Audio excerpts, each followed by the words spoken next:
It's 5 o'clock in London, it's midday in New York, 2 a.m. in Sydney, midnight in Hong Kong, 9 a.m. in San Francisco, and 9:30 at night in Mumbai. Greetings, good morning, good afternoon, and good evening, depending on where you are in the world. My name is Patrick L. Young, the IPO-VID Livestream, Series 24, Episode 3. That, in the aggregate, makes Episode 141, starts here. Gosh, and let's look at the situation in Australia, which becomes curiouser and curiouser when we look at their technology, or lack of it, at the ASX. Once an exchange tech leader, now a haven for blame storming. The latest Australian report places blame on ASIC and RBA for the rampant upgrade failures of ASX and their chess system. Is it third time lucky for Lutnick? Howard is back with another slate of mega players backing him as he attempts to break down the CME USD yield curve monopoly. Will FMX work? Watch this space, and indeed, of course, watch this space in Exchange Invest Daily, the newsletter of the Bourse Business, to which you can sign up at exchangeinvest.com. It's mostly a same old elegy for the stillborn CMU, that's Capital Markets Union, something the European Union have been looking at for more than a decade, but still haven't managed to deliver. We've had Christian Noyer, the former boss of the Bank of France, has chaired a report. It has some interesting, sensible, reasonable advice. It also has, frankly, some dangerous remedies, including monopoly top-down markets, as seems to be the vogue amongst many in the European Union these days. In the same week, Enrico Letta, former Italian Prime Minister, he produced what was quite literally a love letter to markets, pleading for a better marketplace environment. That sounded more coherent to us. Meanwhile, as I speak, it's Judgment Day, ladies and gentlemen, for none other than CZ. Will he forfeit the judge? He is in Seattle as I speak and headed into court. If we hear anything more about his sentencing before this show is over, we will let you know. One man who's absolutely walking free and easy at the moment, because he certainly does not have any form of crime against him, unlike CZ of Binance fame, is our guest today, the magnificent Roland Bellegarde. We're going to be talking about modernizing Saudi markets and modernizing Tadawul, the Bourse of Saudi Arabia, to which we'll talk about in a moment. Let's introduce our guest. Roland Bellegarde was a Group EVP, Executive Vice President at Euronext and NICE Euronext from 2000 to 2014. His many accomplishments include unifying the then four Euronext markets on one single order book and platform, which therefore, if I remember correctly, would have been what? Paris, Amsterdam, Brussels, Lisbon, or Porto, I think, are the four markets we're talking about. He's going to contradict me in a moment. Nowadays, Roland is senior advisor to the group CEO of the Saudi Tadawul Group. That's the stock exchange of Saudi Arabia, ladies and gentlemen, actively participating in multiple projects, modernizing and developing the Saudi capital markets. He's currently a board member of the Saudi Exchange, the clearinghouse Muqassa, which was set up just a couple of years ago, the CSD, Edaa, and the innovation subsidiary, Wamid. Well, welcome to the show, Roland Bellegarde. It's lovely to see you. Where in the world are you today? Well, thank you for having me. I'm in Saudi Arabia, in the 400 kilometers from the sea, in the desert, but in Riyadh, actually, which is the capital of Saudi Arabia, a very active city, very modern city, very Los Angeles-style city. And this is a very, very important time, very nice to be part of all these changes taking place in the Middle East, and especially in Saudi Arabia. You know, it's funny, I think, when I think about how Saudi Arabia is moving at the moment, it reminds me a little bit of, if you remember that Tintin book, when Tintin went to America, and one night they discover oil and Tintin goes to bed in a tent and he wakes up the next morning and there's this thriving, pulsating mega city like Los Angeles has been built all around him. I mean, I appreciate the oil was discovered a little while earlier, but certainly things are moving and developing incredibly fast in Riyadh and Saudi Arabia, aren't they? Yeah, and I think this is one of the key interesting elements, is that there is a very strong alignment between the authorities, the kingdom from the top down is really aligned to do all these changes, and actually willing to look for a longer-term view of what's going to happen and what should happen in a country which has been living on oil, which have obviously not really taking the steps to modernize the country until the last few years. So realizing that the oil is going to end in a way or another, and the mindset has to change beyond just changing the way the economy works. And it's quite, and I'm used to say to most of the visitors, realize it's not just about injecting money and having a capital market, just to claim that there is a large capital market, but it's about fundamentally changing the way the entrepreneurship works in this country. If you think about the whole Middle East, where countries have oil, most of the revenue, if not all the revenues of oil, go to the governments. So the demand is coming from the government. When the government is willing to build schools, highways, any infrastructure, they just issue a request for proposal, and the providers are mostly a combination of the domestic and international party. You cannot provide the service or answer a request for proposal if you're not having a local partner. So this was the model where the economy was managed directly. The demand was managed directly by the oil and by the government, by the budget. So what does it bring? It brings the fact that you have a class of people which are the claimed entrepreneur, but actually they're just not anticipating any demand. They're not working in the capitalism that we know, which is taking a risk, anticipating a potential demand, not being sure that you will get that demand. So taking a risk, and may you succeed, you may fail. Here, there is no risk of failing. You're just failing of answering the request for proposal, not being selected. And so that's the way this economy in the region has been working for a long time. So if you're not having any more oil revenue, the budget will not be the source of the main demand, which means that the people have to change the way they're operating. They have to anticipate the demand. They have to take risk. And that's really the fundamental behind what they have named the Vision 2030, the objective of actually changing the economy. So it's not a short term. It's not I would say, a single man idea at a point in time that will change over a couple of years. It's a long process, which is really something very, very strong in pushing forward the economy. It's a fascinating long-term agenda. And of course, also, we've got so many, these days, there are so many interesting playbooks to look at. I mean, possibly one of the great playbooks in that realm is, for example, Singapore, which I suppose in one sense is the topographical opposite of Saudi Arabia because it's basically a huge swamp.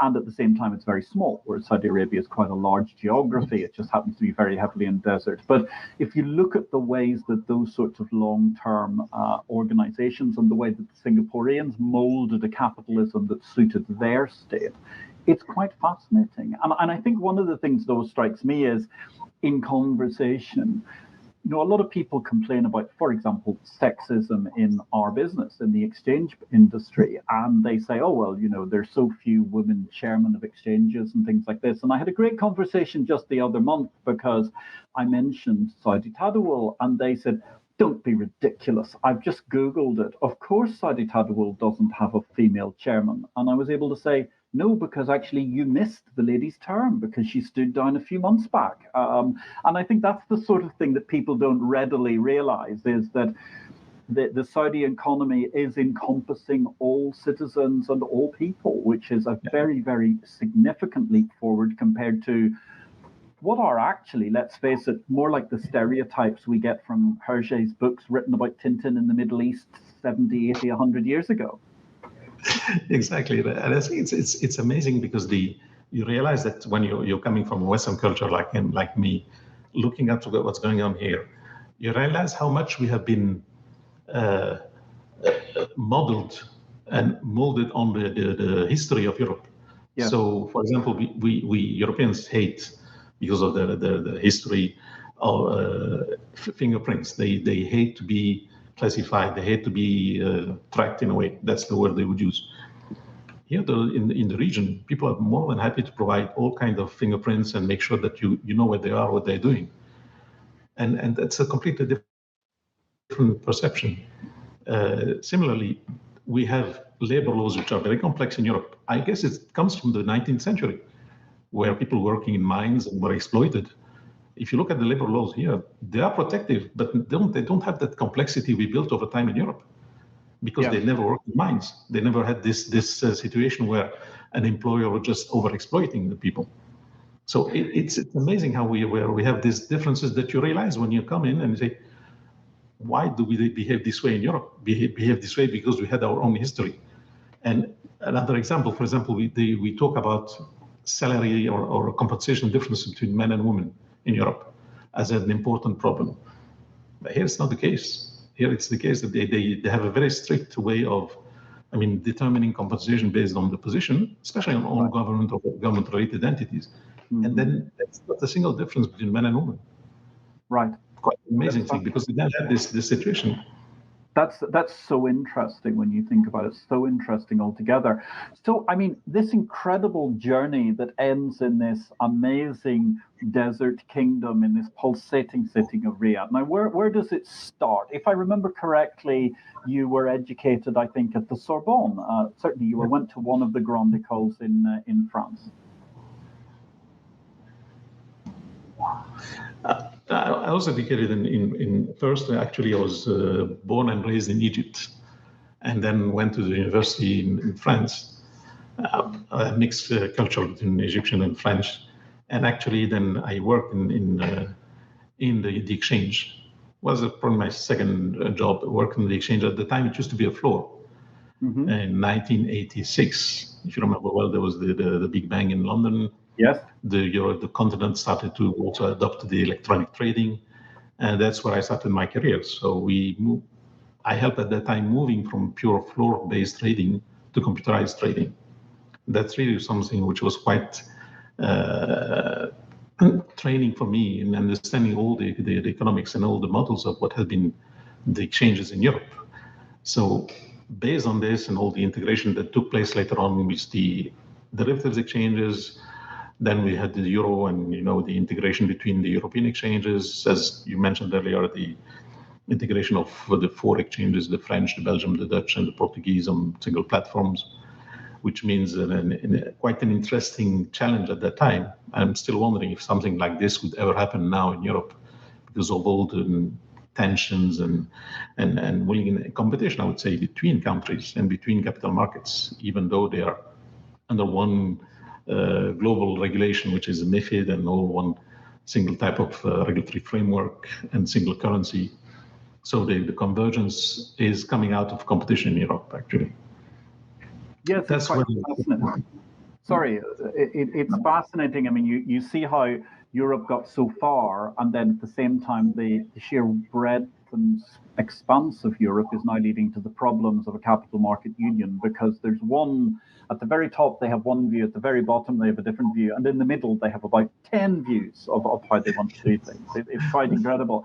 And that must have been incredible, because when you started, that was when you started, that was kind of originally in the 80s, that was before even the headquarters moved to Rue Cambon. You were still in the Place de la Bourse, which is the most magnificent building, a truly incredible building with floors altogether. Yeah, and there was still physical delivery of certificates and cash. And I don't know if you know this small story, but you know that under this palace of the Palais Brongniart, actually there was a tunnel to the French central bank, the Banque de France, to protect people delivering the cash. Instead of going out in the street, they would just go and use this tunnel to deliver the cash. But the physical certificates would be delivered in a special room that was on air every day in the afternoon. There were people who come and deliver the certificate, the shares, physical shares.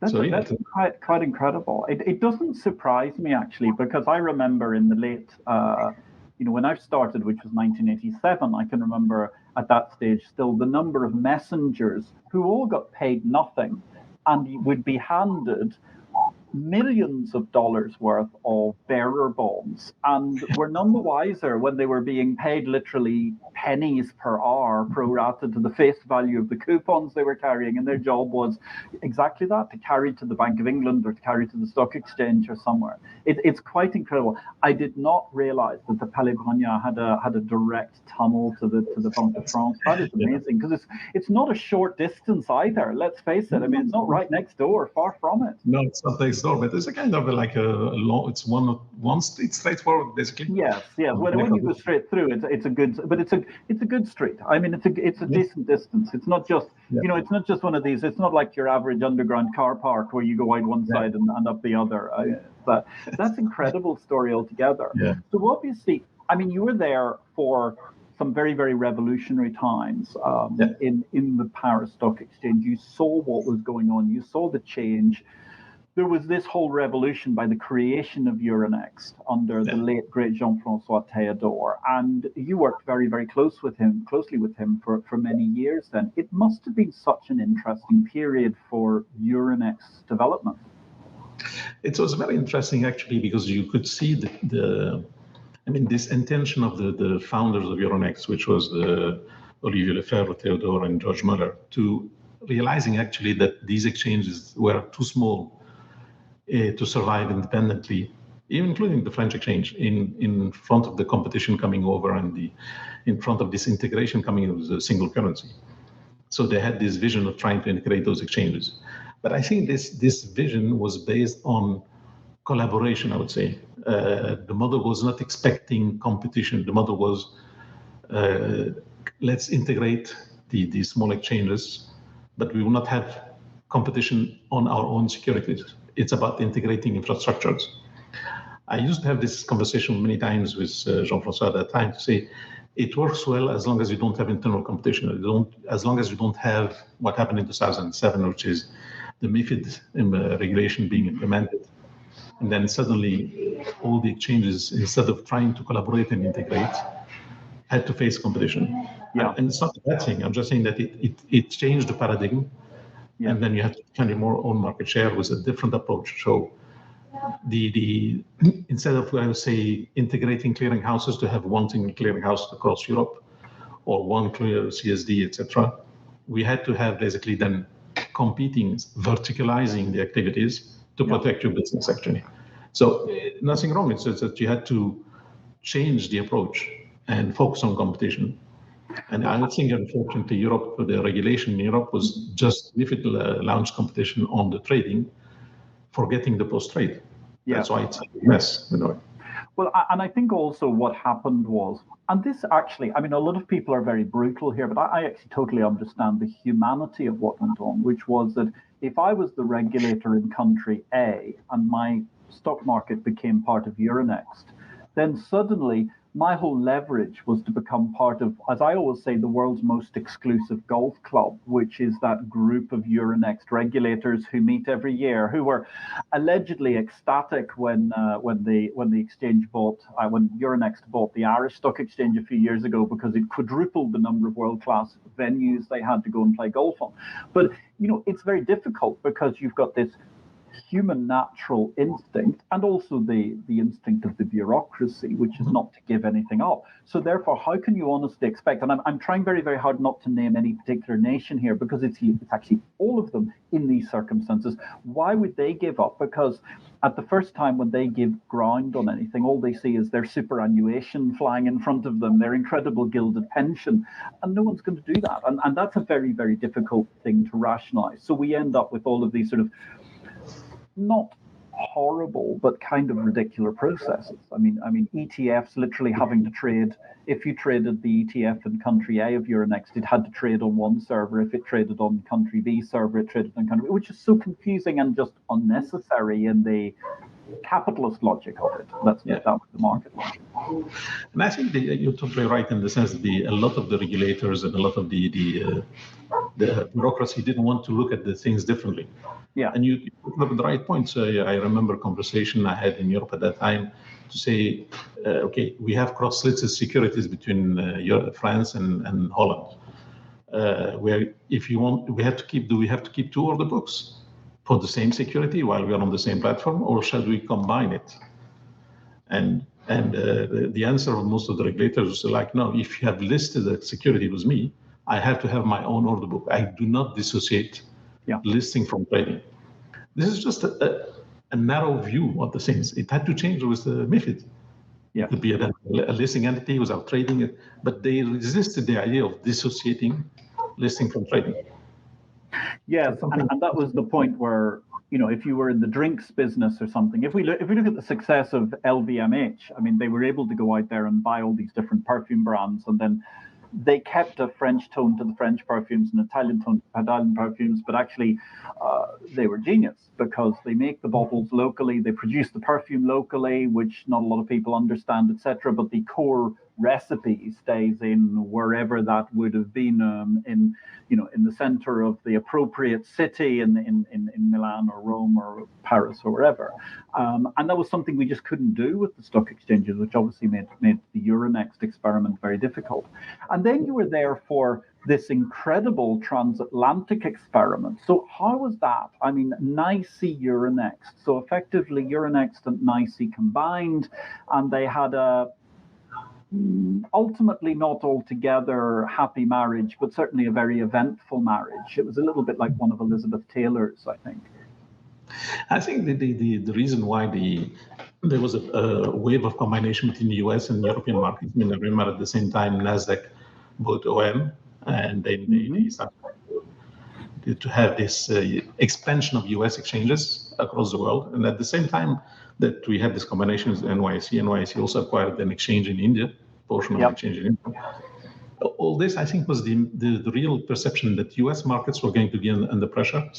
Yeah. They remember they started to allow the multiple trading of the same security across exchanges, no more monopolies on the trading between NASDAQ and NYSE mainly. Yep. So they realized that their franchise in a way that would be attacked, and that's why they went across the world. Now, this was, and I think again the idea was a good one, even though it was very complicated to implement because the cross recognition between US and Europe in terms of listings is a very complex element. It ended up being done in one way, so European regulator do recognize any American company which had applied and is recognized by the SEC could apply and be listed in Euronext, and I guess in all Europe in a way. But the opposite didn't never happen because actually we were caught by the crisis in 2007, in 2008. Then the regulator said, look, we have other important things to deal with than your cross recognition between US and Europe of the listing to allow companies to cross list. But I think this was the origin at the same time of the expansion, but then also at the same time realizing that when you have a crisis like 2007 and 2008, it became quite hard for, I would say, to sell the story of globalizing markets. Yeah. Everyone went back to clean up its own markets, its own country, its own capital markets, actually.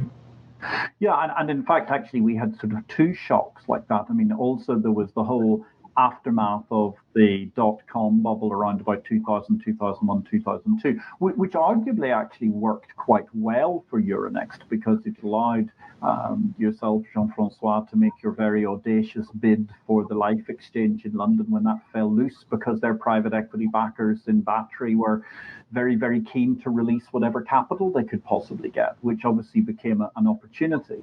But we did see the regulators go backwards. Undoubtedly, they all decided they had to stay at home. Again, it's the same thing. They see their superannuation flashing in front of their eyes at the last minute before death. I mean, it's a stress for them, whatever they do.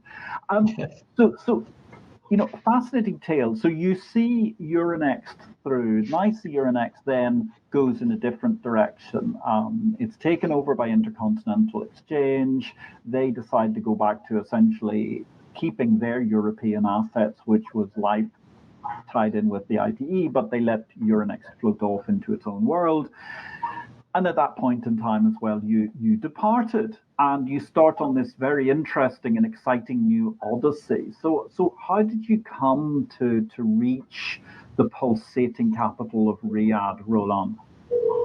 Actually,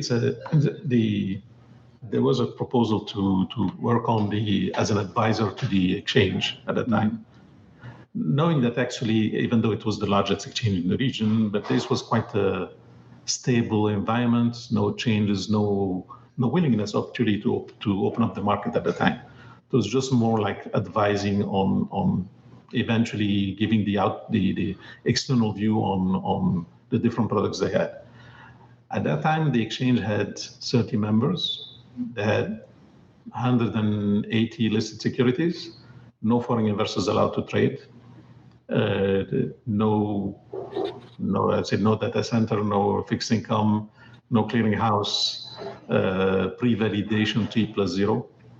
And I can explain the details of this, but it was a limited scope. And like most of the exchanges in the region, the exchange is seen as a way of distributing wealth.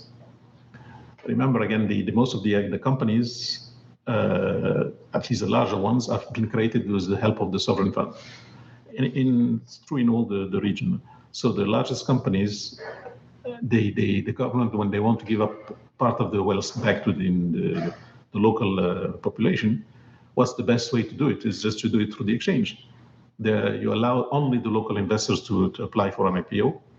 You do the IPO at the nominal share price, and next day share price goes up, they sell, they're rich, they're happy. Most of the exchanges used to work this way in the region. Yeah. And including when I was there for the beginning, for 2 years, it's continued to work this way.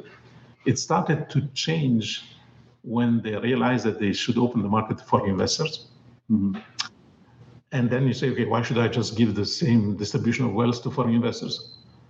I should then have a proper book building, a proper pricing of the assets, and not just the nominal price.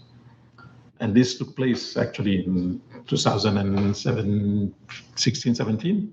They reviewed the IPO process, and that obviously attracted more of the foreign banks, investment banks, American investment banks to participate in IPOs. Mm-hmm. And that was also part of the overall vision to open up the market to foreign investors, not to give the asset to foreign investors, but to make sure that they will bring an inflow of capital.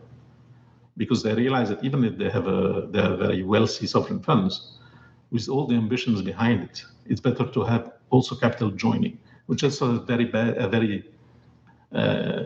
perception of the foreign investors and the foreign people is to say, oh, this region is capital rich, so they should export their capital. Yes, they are capital rich, but they don't want to export capital. They are happy to have the flow of capital on both sides, but not to say I'm just an export of capital region. I want to attract capital. I want to have the capital invested in economic activities to develop the kingdom. That's usually a perception. Everyone comes in and says, "Oh, you have let's have an IPO in your market so I can get cash, or let me issue a bond if possible so I can get cash." But they have no intention sometimes to develop any activity. Yeah. They're very cautious to say, "Okay, yes, there is no currency control. Yes, there is no limitation transferring capital in and out." But they are very cautious of any initiatives if it provides additional capital to the kingdom. That's the perception when they want to open up the capital markets, is to attract capital, even though they know capital outflow will exist. Right. But at the same time, also, of course, the difference is this big shift towards the internationalization, if I can call it that, of Saudi Arabia, and also actually a broader Middle East. Because if we look back to, pretty much when we were children, I mean, you had Beirut and Lebanon and a few other nations, but really it was not a very, very internationally oriented Middle East, let's put it that way. Whereas it has become so much so now, and with the UAE having led over the course of the period from, say, the late 90s through the mid 2000s, through 2005, 2010, and then subsequently Saudi Arabia really emerging to come into the lead. It's a totally different paradigm, because the Middle East is really, really excited. I mean, all of that central series of Arab nations are very much more oriented towards foreign capital and towards international business, as opposed to before it was foreign skills satisfying domestic want. Let's put it that way. Yeah, it's a very, very important point you're mentioning here. Is that actually the region has. There are two types: the small countries, which have a small population in a way.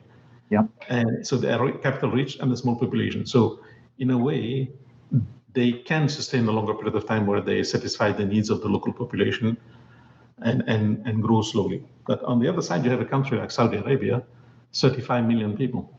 Yeah. They don't have the same economics as the UAE or Kuwait or the other countries. They have to have a real economy. You have the three classes. You have the very rich people, you have the middle class, you have the lower class, poor people. It's not, Saudi Arabia is not just like only wealthy people. So Yeah. we also have this perception because of the UAE. It's like the UAE is less than 1 million people.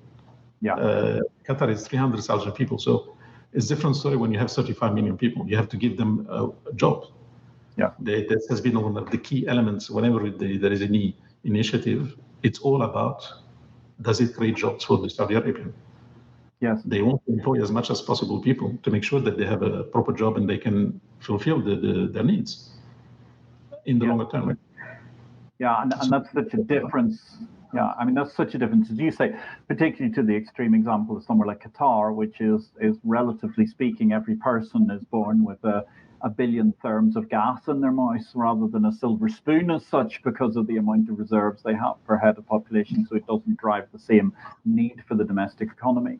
So the economy is developing very rapidly. But I mean, the exchange itself, the development has been absolutely incredible. And actually, we touched upon that at the start of the conversation, because I mentioned alone the fact that you're on the board of Tadawul, which has undergone a revolutionary change, as you've already mentioned.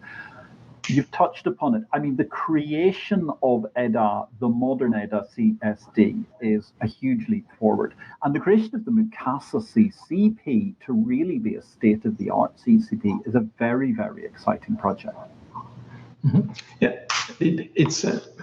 so the current structure it's a group structure. Mm-hmm. So there's a holding company, the Saudi Tadawul Group, which owns the 4 subsidiaries: the exchange, the clearinghouse, the CSD, and the innovation company. The reason why it has been created this way is to give the freedom to these entities to focus on their business, and at the same time to be able to expand regionally and globally. So this was done 4 years ago with this clear objective in mind. We don't want to have a limited scope. We want to be a global financial hub. And this has been part of the message for a long time, to say, develop the capital markets.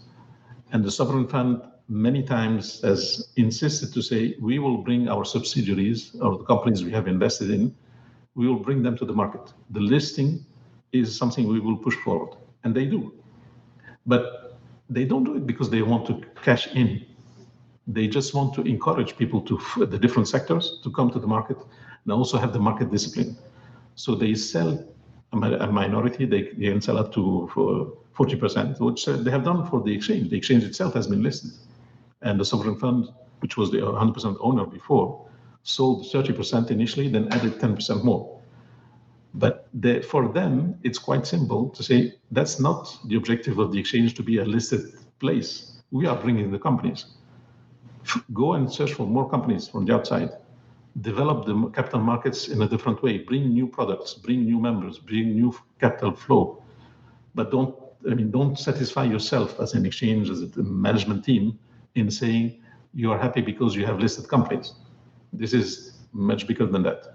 So this push to modernize the exchange came from the fact that, as I said earlier, the exchange was a closed market for local investors. And you will understand it very easily. It's a pre-validated market. Before you buy, they check that you have the cash. Before you sell, they check that you have the securities. So there is no risk in the whole system. So everything is settled real time, T+0. Yep. But that works when you're a closed market.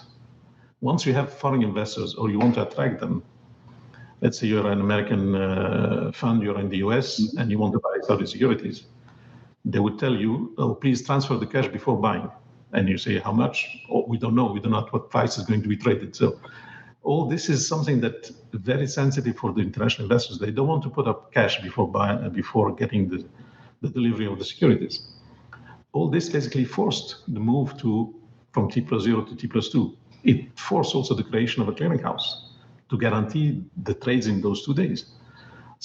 And all this has been remarkably aligned in the sense that it went very quick, because the regulator, the Minister of Finance, the exchange, they listen to what the international investors want. So they had many meetings with international investors. They said, we want to open up the market, tell us what we need to do. And the answer was, get the MSCI classification as an emerging market, develop your clearinghouse and make sure that we don't pay upfront or we have the level of protection and we do delivery versus payment. Make sure that you have borrowing and lending securities, make sure that you have institutions which are independent and capable of handling international links. All this was a plan defined, and like what we have seen in Europe and other markets in the world, no one was resisting it. So the regulator was on a regular basis, when I say regular basis, monthly meetings with the regulator, the exchange and Minister of Finance, to follow up the execution of this plan. When do you have the clearinghouse? When do you deliver the mechanism of a group structure? When do you have more IPOs? When do you do the Aramco IPO?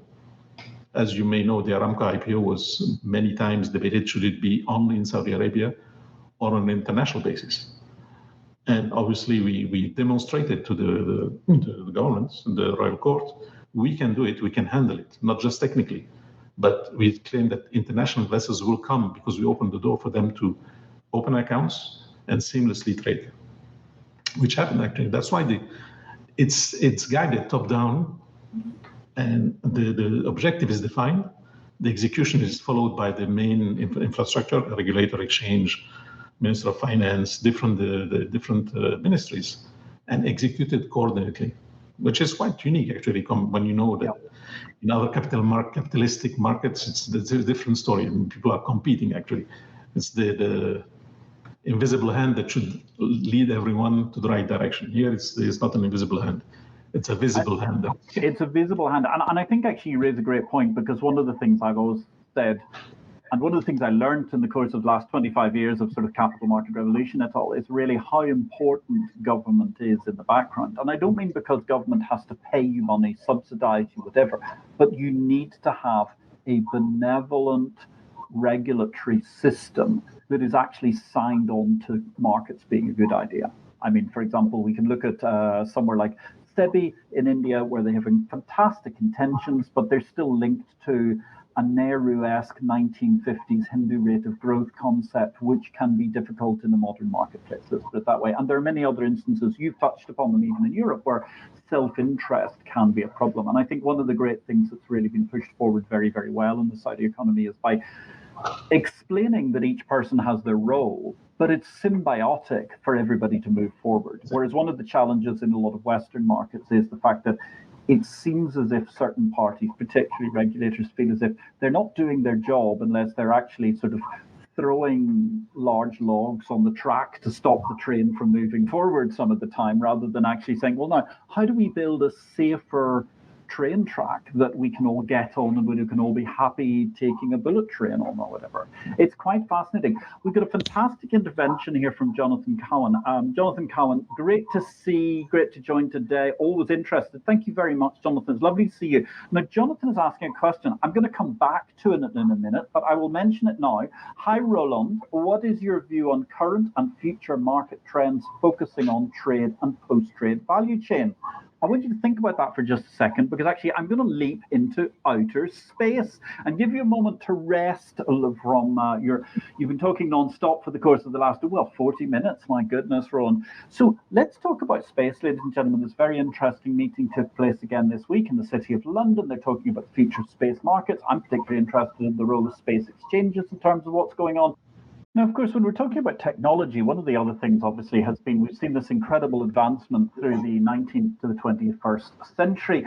At the epicenter of that has been, well, amongst others, the car company most famously associated with the invention of the internal combustion automobile, Daimler-Benz. And that brings us elegantly to our book of the week, Taken for a Ride. It's an older tome. It was out actually about 20 years ago.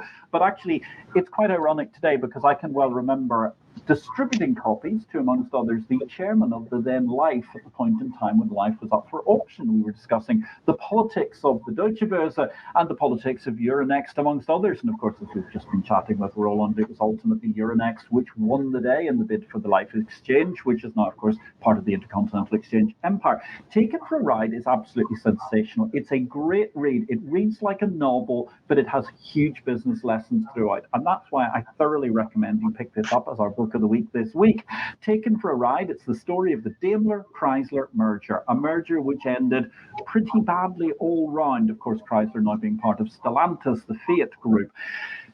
Well worth a read. Anytime you get a chance, try and pick up a copy of this book. It's really, really good. If you'd like to know what's going to be our next book of the week, then sign up for our free EI Weekend newsletter. You can catch up with that. You can sign on for it at exchangeinvest.com. While you're there, do please take a free trial. We're offering 1 week free trials these days to exchangeinvest.com, the bulletin of the Bourse business. No serious person in the exchange industry can afford to be without the water cooler of the exchange marketplace. That's Exchange Invest, ladies and gentlemen.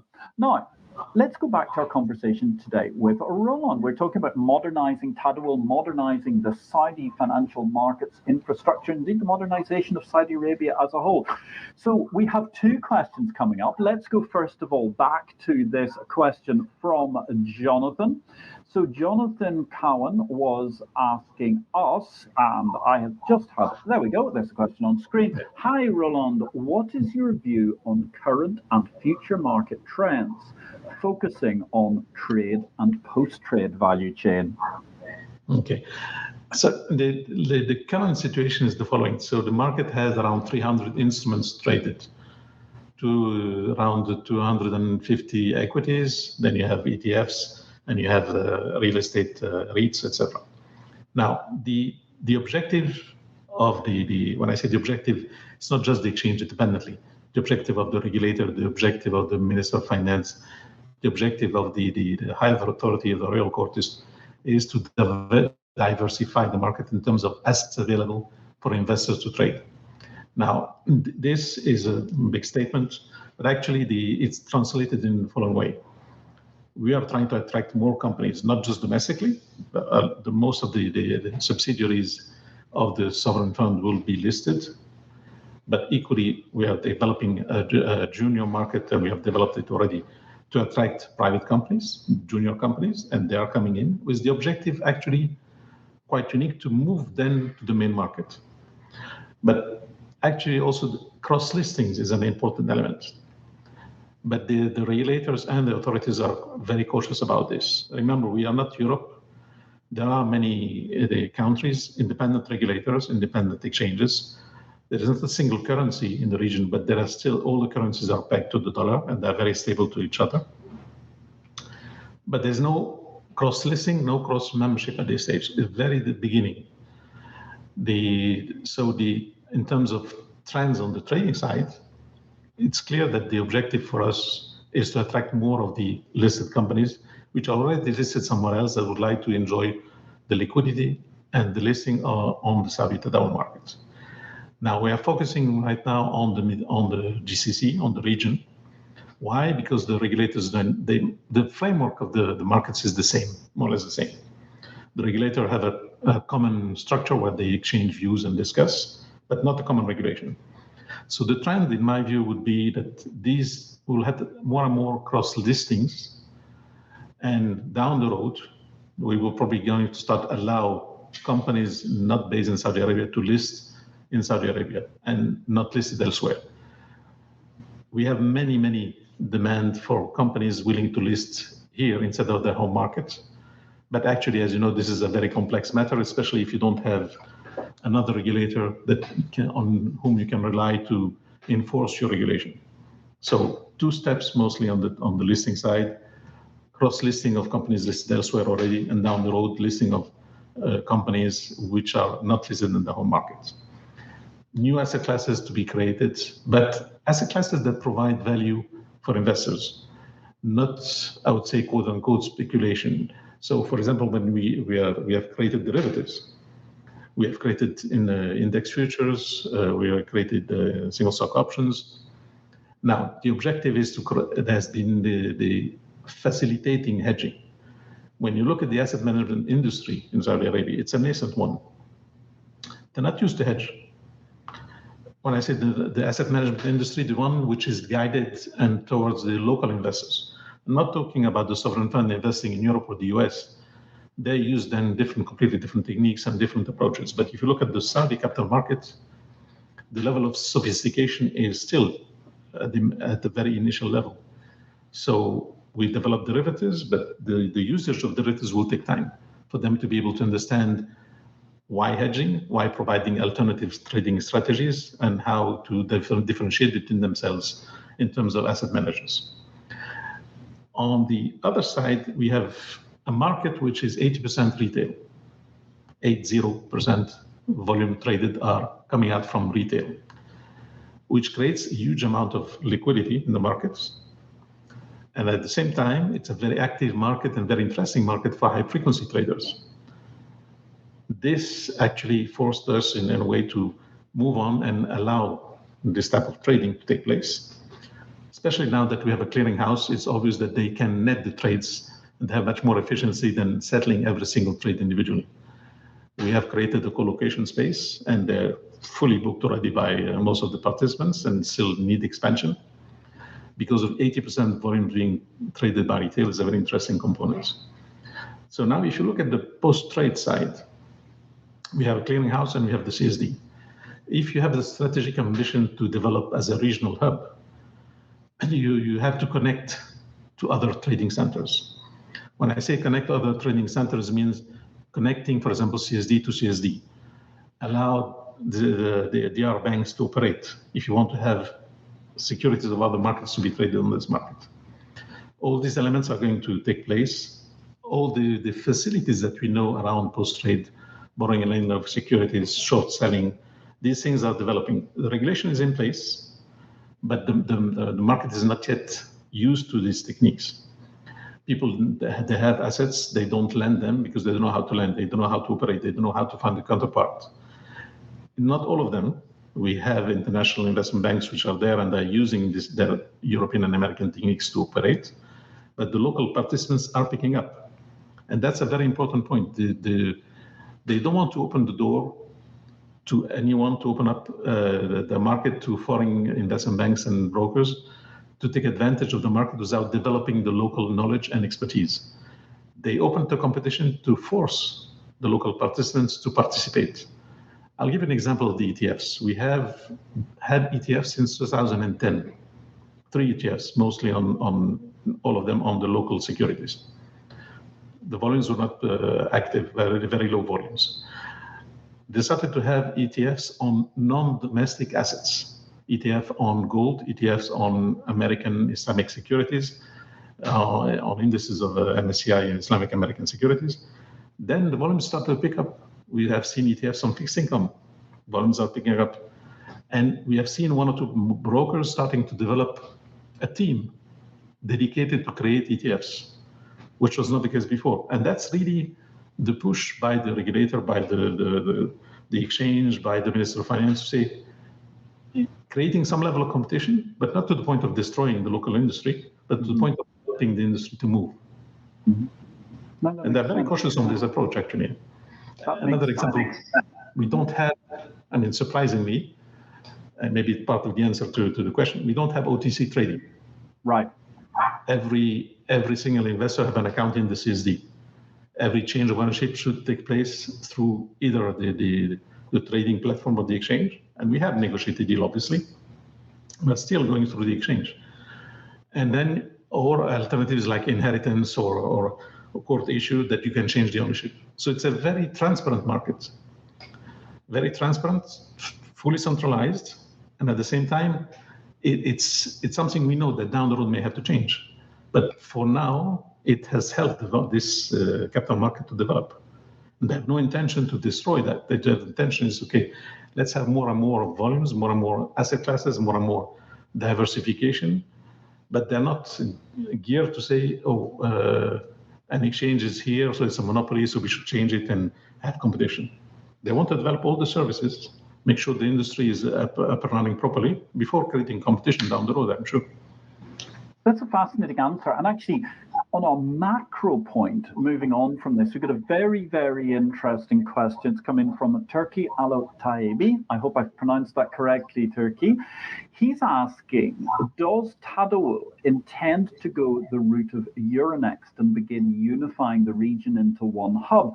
And he's asking from a very key perspective. Of course, after your recent deal where you've invested heavily into DME, the Dubai Mercantile Exchange, to make that the Gulf Mercantile Exchange.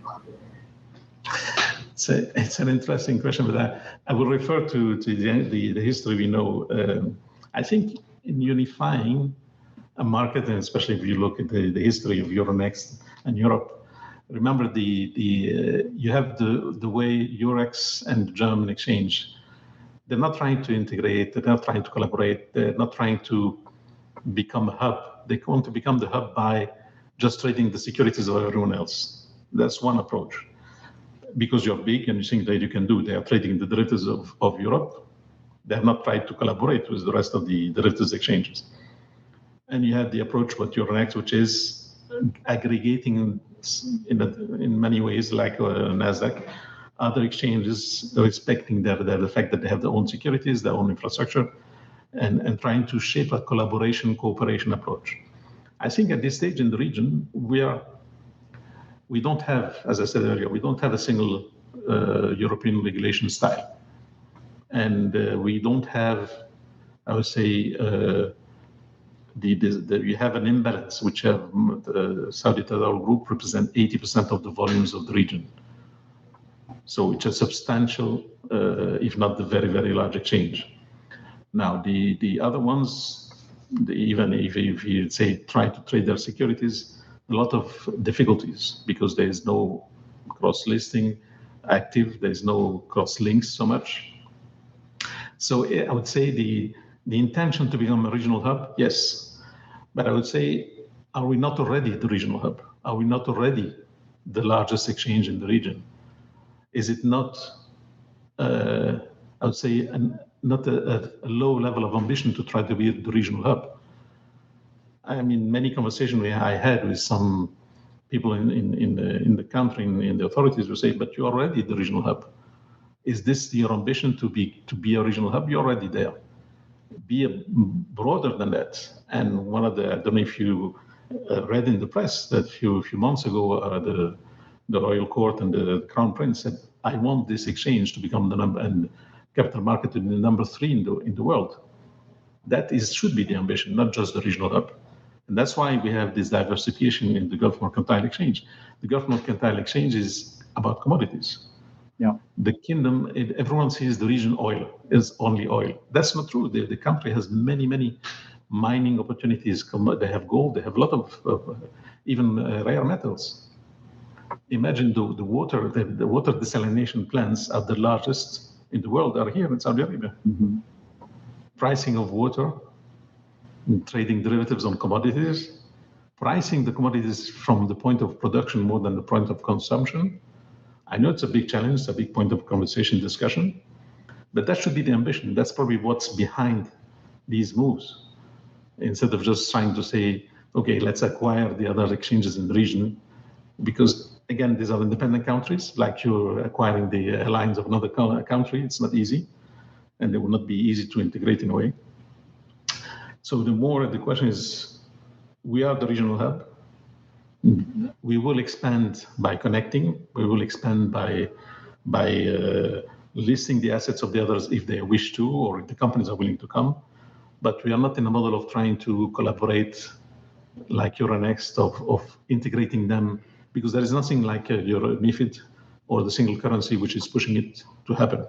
Yeah. Europe integrated because of the single currency and the MiFID. And MiFID and so on. Yeah, and I think also the point you make very strongly is the fact that with 80% of the market at the moment, you don't have the same push, because obviously, as you say, the problem for Euronext was that while Paribas was a significant major player in the European capital market, it was nonetheless a minority player, and they're being able to roll that against power. But initially, Amsterdam and Brussels made really quite a difference, and I think that's something that's quite key. And it's also interesting, listening to your remarks and thinking about, my daily news source, the South China Morning Post, which has been very excited recently because, of course, we know that Tadawul is going to Hong Kong to do a roadshow soon with the Hong Kong exchanges, which goes back to your double listing concept, which I think is a fascinating one. We got a great question also coming from Suman Chinta. Good evening, Roland. Now that global markets are moving to quicker settlement cycles like T+1, will it affect FII's, financial infrastructure's, activity if Tadawul moves to T+1? I think the answer to this question, it's an internal debate we have right now. But I think I remember I asked the question to Gensler about why moving to T+1 in the US. And his answer was quite simple. Any lag between the trading and the settlement is a risk. The shorter this lag, less risk in the system. That was as simple as that. So I think the intention is not a bad intention. But I think the problem globally is that you need to synchronize the different markets across the world. Otherwise, there will be some, I would say, tension in the system, especially on the post-trade side. So would it affect the infrastructure, financial infrastructure institutions' activity if we move to T+1? Yes, for sure. Because it means that suddenly you have to collect your cash from your customers in one day instead of two. You have different time zone. If the customer is in California, he will have to transfer cash in one day. That's more complex than 2 days. Now, a single country like the US, which is self-sufficient somehow in terms of capital markets, that's so huge, doesn't matter for them. It doesn't matter for the SEC if they want to reduce the risk in their own system. But they're probably creating tension around them, especially for the US investors trading elsewhere or for the other markets which are not in the same cycle. I would say a country like Canada has definitely so much close to the US and so much liquidity between the two and trading between the two that makes sense to be on T+1. The other markets, I would say we have to look at the impact on the post-trade side. I don't think that reduced volume is just going to create more tension on the borrowing and lending of securities, on the transfer of collateral between the markets, the speed at which you transfer the collateral between the markets. Remember also the payment systems are not instantaneous. We still have delays in payment systems. How this is going to operate, and if you don't want to distinguish between delivery and the payments. And that leads us actually. Yes, I see an impact, definitely. Yes, there's definitely an impact. But like everything in life, hashtag it's complicated, as they say these days on social media with Facebook relationship status and much more. So, I mean, Roland, this is just such a pulsatingly interesting discussion. The excitement of what's going on in Saudi Arabia, unfortunately, we're going to run out of time. So therefore, I'm going to bring things to a conclusion by asking you, Roland Bellegarde, where does the capital market revolution go next? I think the answer to this is quite, in my view, the world is moving to east. Capital markets are moving to the east. So as you said earlier, we're going to Hong Kong for roadshows. We're going to look at attracting investors from Asia. Why? Because actually, if you look at the world, capital markets world, it's still very dominated by the US capital markets, which are the largest in the world. Europe is coming behind it. And most of what Europe is investing in the rest of the world comes from the US. It's just because the US don't want to invest in it and they have a different time zone. They don't want to take care of their investments across the world. They delegate this somehow to London, and London is the one investing across the world. But I think Asia is developing quickly. There is a rebalancing, I would say, politically, economically, and from a pure financial point of view towards the east. It will take time. It's not going to happen overnight. Diversifying the source of capital coming to the kingdom from the west gradually to the east, or rebalancing a portion of it, is quite a good thing. And I would recommend, actually, if you look at it's amazing to see how much of the Southeast Asian and Chinese financial institutions are looking at the Middle East and looking at Saudi Arabia and opening up access and operating brokers here in the Middle East. I mean, I have not seen, I would say, beyond the 6 or 7 American investment banks doing IPOs, looking after IPOs. I've seen 2 Chinese, one already operating Chinese brokerage firm in Saudi Arabia. and not looking for IPOs. They're operating on the capital market for retail, for institutional. So it shows you actually that the East is getting a strong look at what's going on in the Middle East. And that's, in my view, the world is moving, the revolution is going on the East side, which means that we have to actually rebalance, take care of, and see how we can attract more capital coming from the East than just what the West is investing in nowadays in the Middle East. And I think on that note, it's quite fascinating. In fact, one of the things I always say, which is a great wonder thing to do, is always look around when you arrive at people's airports in foreign climes. And one of the things I note that is very, very interesting is precisely that, Roland, the financialization and the investment from China and other Southeast Asian nations into places like the Middle East, which we are not seeing in the same way when we're inside the Western world, or indeed, good grief, the United States of America, where I'm going to be in a couple of days' time. It's a fascinating discussion altogether. I'm sorry, Jonathan Cowan, that we didn't manage to get to all of your points. I appreciate the fact that you have been noting the fact that T+1 is much more difficult in Europe, that you were hoping to discuss more about the commodities hub ambition. I think actually Roland really answered that during the course of the conversation about the global, the Gulf commodity, the Gulf Mercantile Exchange, etc. And you were adding some thoughts about AI technologies being applied on regulators, members, and exchanges for advanced compliance and trading tech surveillance, e.g. digital KYC, AML, or more importantly, what you were looking at in terms of what you're doing at the moment. Fascinating altogether. I'm sorry we don't have more time to discuss it. Hopefully some other day. Ironically and beautifully segued, I really, really appreciate this very, very much, is the fact that you led us elegantly into next week's guest, Roland, as well. You're passing on the torch to I have to say, the most exciting non-exchange platform that's around at the moment, ladies and gentlemen. Blue Ocean, a new market tide. Understand what's going on in not just the American market, but how the American market is being sold to Southeast Asia at the moment. It is a thrilling and very, very exciting discussion. We're going to be coming to that with the former boss of Brute and SVP of NASDAQ, Brian Heintman, who nowadays is the CEO of Blue Ocean. That's going to be a thrilling discussion. If you want to try and understand better what we're talking about here, pop back to the discussion we had with the founder, the owner of Urbana, Tom Caldwell, just a few weeks ago, when he was talking about his investment in Blue Ocean. For now, ladies and gentlemen, it remains for me only to say a huge thank you to our guest, Roland Bellegarde. He's joined us this evening from the pulsating capital of the Kingdom of Saudi Arabia in Riyadh. It's so exciting to see you. I do hope I'll get a chance to actually see you sometime in person in the near future in the Middle East. It'll be absolutely fantastic. Peter N, I do believe that's Peter Niklovich, says, great discussion, gents. So Peter, lovely to hear from you. And thank you to all our commenters, Jonathan Cowan, Turkey, Ala Taibe, Suman Chinta. My name is Patrick L. Young. I want to say a huge thank you, particularly as they've worked already pretty much all the way into the time allowed for them for May the 1st. Don't forget, tomorrow it's a day off around multiple places in the world where we can all remember all the people who've died while socialism wasn't working. Ladies and gentlemen, thank you very, very much to our production team of Janella, Fernando, and Marianne. What a seamless show, but above all, our magnificent guest, Roland Bellegarde. I hope we'll have a chance to talk about this more, Roland, as we see Saudi Arabia developing, and who knows what you can do with the Gulf Mercantile Exchange allied to the strength of Tadawul and your various arms of operation. My name is Patrick L. Young. Join us again next week with Brian Heintman. Thank you very much for watching, ladies and gentlemen. This has been IPO-VID. We'll be back tomorrow morning with the water cooler of the Bourse Business, Exchange Invest, delivered to your inbox. Have a great week in life and markets. Thank you.